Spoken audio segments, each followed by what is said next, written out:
إن الحمد لله نحمده ونستعينه ونستغفره ونعوذ بالله من شرور أنفسنا ومن سيئات أعمالنا من يهده الله فلا مضل له ومن يضلل فلا هادي له وأشهد أن لا إله إلا الله وحده لا شريك له وأشهد أن محمدا عبده ورسوله يا أيها الذين آمنوا اتقوا الله حق تقاته ولا تموتن إلا وأنتم مسلمون يا أيها الناس اتقوا ربكم الذي خلقكم من نفس واحدة وخلق منها زوجها وبث منهما رجالا كثيرا ونساء واتقوا الله الذي تساءلون به والأرحام إن الله كان عليكم رقيبا يا أيها الذين آمنوا اتقوا الله وقولوا قولا سديدا يصلح لكم أعمالكم ويغفر لكم ذنوبكم ومن يطع الله ورسوله فقد فاز فوزا عظيما أما بعد فإن أصدق الحديث كتاب الله وخير الهدي هدي محمد صلى الله عليه وعلى آله وسلم وشر الأمور محدثاتها فإن كل محدثة بدعة وكل بدعة ضلالة وكل ضلالة في النار أيها الناس معاشر المسلمين رحمكم الله. Termasuk sunnatullah pada hamba-hambanya dalam semua perkara secara syar'i. Setiap suatu perkara, suatu hal, suatu peristiwa, suatu kejadian, suatu amalan, sebuah ibadah, sebuah prinsip, sebuah akidah, di sana pasti akan ada tiga pihak. Ada tiga pihak. Ada tarafani, ada dua pihak yang saling berseberangan. Ada pihak yang wasat, yang pertengahan. Ada yang taraful ifrat, satu pihak yang melampaui batas. Ada tarafut tafrid, pihak lain yang kurang dari batasannya. Ada yang wasat, ada yang pertengahan, yang di atas bimbingan, yang di atas arahan-arahan Islam.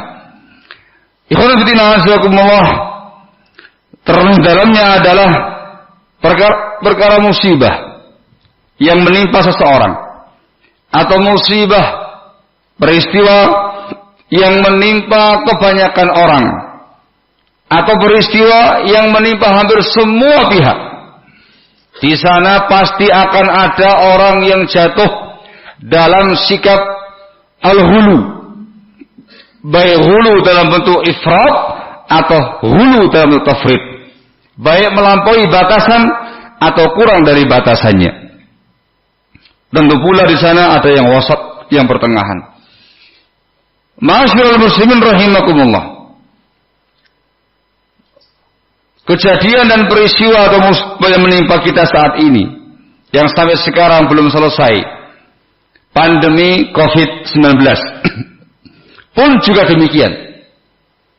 Ada yang hulu, melampaui batas. Ada yang hulu, kurang dari batasannya. Ada yang meremehkan. Ada yang terlalu ketakutan. Ini semuanya perkara yang dikecam dalam Islam, dikecam Nabi kita Muhammad sallallahu alaihi wasallam, dan termasuk kesalahan atau penyimpangan ketika ada sebuah peristiwa, ada sebuah musibah, ada sebuah kejadian. Disebutkan dalam hadis diriwayatkan oleh Al-Imam Ibnu Majah dalam sunannya dan juga yang lainnya dari Abdullah bin Abbas radhiyallahu taala anhuma, Hadis yang cukup panjang menceritakan tentang haji wada Nabi kita Muhammad SAW. Kala itu beliau ada di Muzdalifah. Kemudian keesokan paginya hendak menuju ke arah Mina untuk melempar jamrah. Beliau memerintahkan sebagian sahabat untuk mencari kerikil, hasa untuk melempar jamrah. Maka Abdullah bin Abbas mencarikan untuk beliau hasa hadf, kerikil yang dipakai untuk ketapel. Besarnya cuma segini, tidak terlalu besar. Diletakkan tangannya Rasulullah SAW dan beliau meniup debu yang ada padanya dan beliau mengatakan, bi'amthali hadha atau bi'amthali haula, dengan semisal inilah engkau melempar jamrah. Kemudian beliau mengatakan sebuah sabda yang itu merupakan kecaman secara umum dari Islam, tetap tindakan hulu. Wa iyyakum wal hulu fa innama ahlaka man kana qablakum al hulu. Dan hati-hati kalian dari sikap hulu melampaui batas, sebab yang menghancurkan umat sebelum kalian al hulu, tindakan yang melampaui batas. Sehingga hadis ini sababnya terkait dengan hulu dalam melempar jumrah, melampaui batas terkait dengan kerikilnya, entah melempar dengan batu yang besar atau dengan kayu atau dengan sandal atau dengan yang lain-lainnya. Itu merupakan tindakan hulu yang dikecap dalam Islam, termasuk sabab kebinasaan umat. Dan lafaz ini umum, meliputi semua bentuk hulu dalam agama ini, baik hulu dalam perkara akidah, dalam perkara ibadah, dalam perkara muamalah, dalam perkara dakwah, dalam perkara menyikapi sebuah kondisi, sebuah kejadian, sebuah peristiwa, sebuah musibah. Semua bentuk hulu dikecam dalam Islam. Dalam Sahih Muslim dari sahabat yang mulia Abdullah bin Mas'ud radhiyallahu taala anhu, Nabi kita Muhammad mengatakan seorang dalam sabdanya, halakal mutanatti'un, halakal mutanatti'un, halakal mutanatti'un. Sungguh binasa orang-orang yang melampaui batas. At-tanattu' adalah orang-orang yang melampaui batas dalam berbicara dan juga yang lainnya.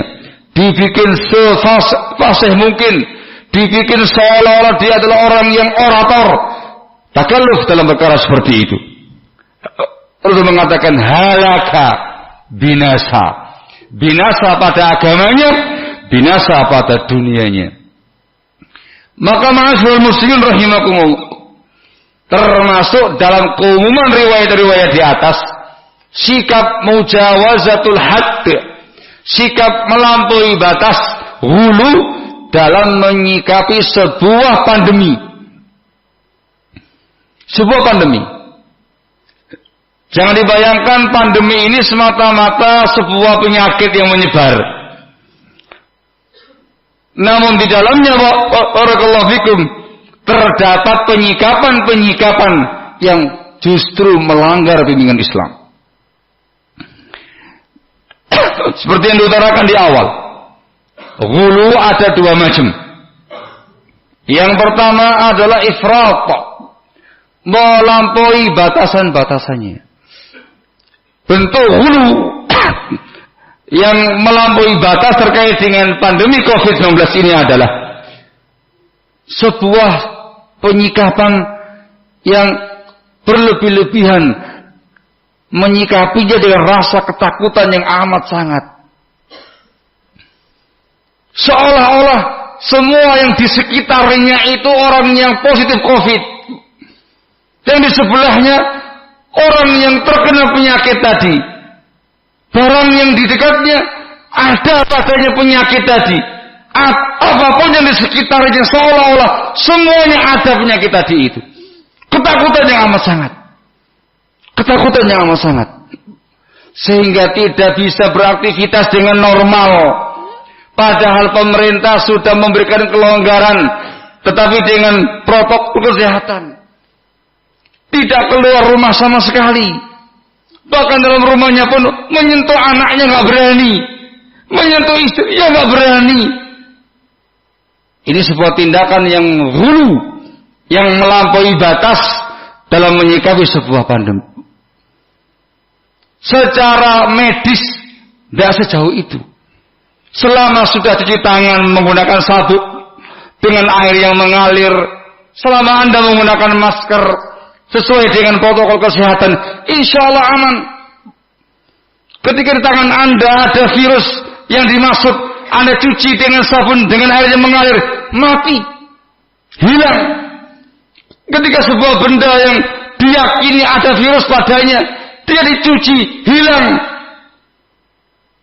Tetapi ada sebagian pihak yang terjatuh pada sikap hulu dalam bab ini. Kalau nggak dikatakan sikap was-was yang berlebih-lebihan. Ketika ada sebagian yang mau jualan di luar, jangan dilarang jualan. Kamu nggak tahu siapa yang beli nanti. Jangan-jangan dia juga terkena COVID. Hati-hati, uang yang dia keluarkan nanti juga ada COVID-nya. Jangan-jangan gerobaknya kamu juga ada COVID-nya. Atau mungkin sendok yang kamu keluarkan, atau piringnya, atau yang lainnya. Na'udzubillah. Ini adalah was-was yang mengerikan. Barakallahu fikum. Ketika ada sebagian yang memiliki toko di luar areal, jangan kamu buka. Kamu nggak tahu ini siapa konsumennya. Jangan-jangan konsumen yang datang nanti membawa COVID, kamu nggak tahu. Kamu keluar rumahnya kamu, di sekitarnya kamu banyak orang yang nggak tahu. Mungkin mereka adalah OTG, orang yang tanpa gejala. Al-muhim berbagai macam bentuk perkara-perkara yang melampaui batas dalam perkara yang seperti ini. Ada yang seorang wanita mau lahiran, sudah kepingin keluar bayinya, jangan dibawa ke rumah sakit, jangan dibawa ke dokter di luar sana, nanti terkena COVID. Tidak ada yang ngurusi, akhirnya mati bayinya. Na'udzubillah. Ini semuanya sedikit bentuk-bentuk hulu melampaui batas dalam menyikapi sebuah pandemi. Menyalahi aturan pemerintah, menyalahi aturan medis. Hadza hulu dalam bentuk ifrat, mujawazatul hadd, melampaui batas yang ada. Itu kalau dia terapkan dia pribadi, terserah dia. Dia mau mati silahkan. Dia mau hidup silahkan. Dia pribadi. Yang lebih mengenaskan, yang lebih memperhatinkan ketika yang hulu yang seperti ini, dia ilzamkan kepada orang lain. Dia haruskan dikerjakan, diterapkan oleh orang lain. Ini lebih hulu lagi, barakallahu fikum. Na'udzubillah. Jangan dikira tidak ada pemahaman yang seperti ini. Ada, barakallahu fikum. Sementara bentuk hulu dalam bentuk ifrat yang kurang dari batasannya adalah orang-orang yang meremehkan pandemi COVID. Tidak ada itu yang namanya COVID-19 itu. Itu adalah skenario-nya orang-orang sana saja. Konspirasi itu. Tidak ada pandemi COVID. Sehingga kemudian dia ke sana kemari nggak memperhatikan protokol kesehatan, tidak ada masker dan segala macamnya. Bahkan nantang-nantang, sudah suntikan kepada saya virus COVID. Na'udzubillah. Hadza ifrat. Ini perkara yang hulu dalam bentuk kurang dari batasannya. Sadar atau tidak, dia bisa membinasakan dirinya atau membinasakan orang lain dengan sebab itu. Maka ikhwan fillah azakumullah, pandemi COVID yang sudah sekian lama menimpa kita, semoga Allah mengangkatnya dengan segera, amin. Bukan semata-mata sebuah pandemi ternyata. Ketika kita cermati, ketika kita renungkan, tatkala kita perhatikan, bukan terkait dengan pandemi, tapi terkait dengan penyikapan masyarakat, penyikapan kaum muslimin secara khusus. ternyata ada pada mereka sebuah penyakit umat-umat sebelum kita yang dikecam dalam Islam, penyakit ghulu, baik dalam bentuk melampaui batas ifrat atau kurang dari batasan namanya tafrid. Ini membinasakan. Ini membinasakan. Hati-hati. Iyyakum wal ghulu fa innama ahlaka man kana qablakum al ghulu. Aqulu qawli hadha wa astaghfirullah li wa lakum wa li sa'iril muslimina wastaghfiru innahu huwal ghafurur rahim.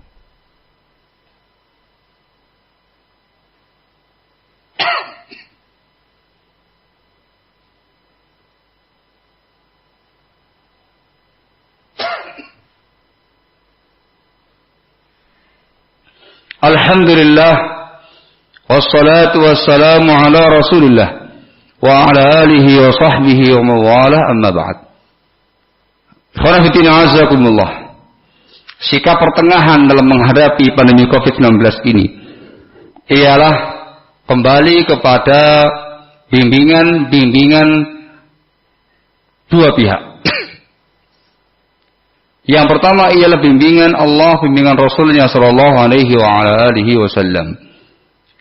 Dengan kita meyakini ini merupakan musibah dari Allah Subhanahu wa taala yang mana kita wajib bersabar dalam menghadapinya. Tidak boleh berkeluh kesah. Sabar dalam menghadapi musibah. Kita yakini ini merupakan takdirnya Allah Azza wa Jalla. Imani takdir tersebut dan bersabar dalam menghadapinya. Kemudian menjalankan bimbingan Islam ketika ada pandemi yang terkait dengan masalah penyakit. Dengan kita memperbanyak berta'awud kepada Allah Azza wa Jalla dari semua penyakit yang ada. Dan khusus berta'awud dari COVID-19. Yang ketiga berdoa kepada Allah Azza wa Jalla untuk keselamatan kita. Keselamatan anak-anak istri kita. Keselamatan keluarga kita. Dan keselamatan kaum muslimin dari penyakit yang membahayakan ini. Yakin ada perkara yang nyata, bukan perkara konspirasi. Dan yang lain-lainnya dari bimbingan Islam ketika ada sebuah penyakit yang melanda. Barakallahu fikum. Ketika ada rukhsah dalam Islam yang diperbolehkan untuk dikerjakan di saat-saat yang seperti itu, dilaksanakan. Apalagi ketika rukhsah tersebut merupakan anjuran, himbauan, bahkan perintah dari pemerintah kita. Seperti terkait dengan pelaksanaan sholat Jumat atau jamaah 5 waktu dengan shaf yang berjarak. Hukum asalnya shaf lurus rapat. Namun dalam rangka untuk mengantisipasi kondisi seperti sekarang ini, diberi keringanan dalam Islam, dalam fikih Islam untuk berjarak. Dan itu ternyata himbauan pemerintah, edaran pemerintah, bahkan perintah dari pemerintah. Maka menjadi perkara yang harus dilaksanakan. Dikerjakan yang pertama mentaati waliul amr, yang kedua dikerjakan dikarenakan mengada rukhsah dalam Islam. Kita kerjakan. Walaupun mungkin pertama kali bagi orang yang biasa rapat softnya agak sedikit risih, kok longgar-longgar gini ya. Tapi kerjakan. Itu untuk mentaati waliul amr dan juga dalam rangka untuk melaksanakan rukhsah dalam Islam. Alhamdulillah. Islam memberikan kemudahan-kemudahan kepada pemeluknya ketika ada perkara-perkara yang sangat memberatkan. Dan yang kedua, dengan cara kita mematuhi arahan-arahan, himbauan-himbauan pihak yang kedua, pihak pemerintah dalam masalah seperti ini. Ini sudah menjadi bencana nasional, non-fisik. Sudah diatur, sudah diurus langsung oleh pemerintah kita. Maka umat Islam secara khusus dihimbau, diminta dengan sangat untuk menjalani himbauan-himbauan mereka sesuai dengan arahan-arahan mereka. Ketika diminta sholat di rumah, Islam bukan rukhsah. Ketika diminta jamaah di rumah, Jumatan ditiadakan, zuhur di rumah, Id di rumah. Ketika mereka memberikan kelonggaran, silakan dikerjakan kembali jamaah, Jumatan, Id di masjid dengan protokol. Kerjakan dengan protokol. Ketika dihimbau selalu menggunakan masker, pakai masker. Ketika dihimbau sedang dicuci tangan menggunakan sabun dengan air yang mengalir, CTPS, kerjakan. Ini semuanya dalam rangka untuk barakallahu fikum ikhtiar, berusaha semampu kita untuk meredam atau untuk menghalangi virus tersebut ada pada diri kita. Sesuai dengan arahan mereka. Tutup, buka. Sesuai dengan protokol yang ada. Barakallahu fikum. Alhamdulillah, kita bersyukur kepada Allah Subhanahu wa taala. Kondisi kita saat-saat sekarang mungkin lebih baik dari sebelum-sebelumnya. Dipersilakan untuk mengerjakan jamaah di masjid, dipersilakan untuk jumatan di masjid, dipersilakan untuk mengerjakan salatul idain dengan protokol. Alhamdulillah, kerjakan dengan protokol. Dipersilakan untuk mencari ma'isyah, mencari usaha, keluar rumah untuk berkaitan produktif, tapi dengan protokol kesehatan, kerjakan. Silakan Anda berniaga, silakan Anda jual beli dengan protokol. Itu semuanya sikap wasat sesuai dengan bimbingan arahan Islam dan sesuai dengan bimbingan dan arahan pemerintah kita. Alhamdulillah, semuanya menjadi mudah. Semuanya menjadi mudah. Tidak ada tafrid, tidak ada ifrat. Semoga Allah Subhanahu wa taala segera mengangkat pandemi ini dari kita semua, terutama dari negara kita NKRI, terutama dari wilayahnya kita masing-masing. Dan semoga Allah Azza wa Jalla memberikan taufiknya pada kita semua, sehingga dengan taufik dan hidayah dari Allah Azza wa Jalla, kita sebagai anak bangsa secara umum dan sebagai muslim secara khusus bisa menyikapi pandemi ini dengan bijaksana, dengan tepat, dengan sikap yang pertengahan, sesuai dengan bimbingan dan bimbingan pemerintah kita. Amin ya rabbal alamin. Walhamdulillahirabbil alamin. Aqimissalam.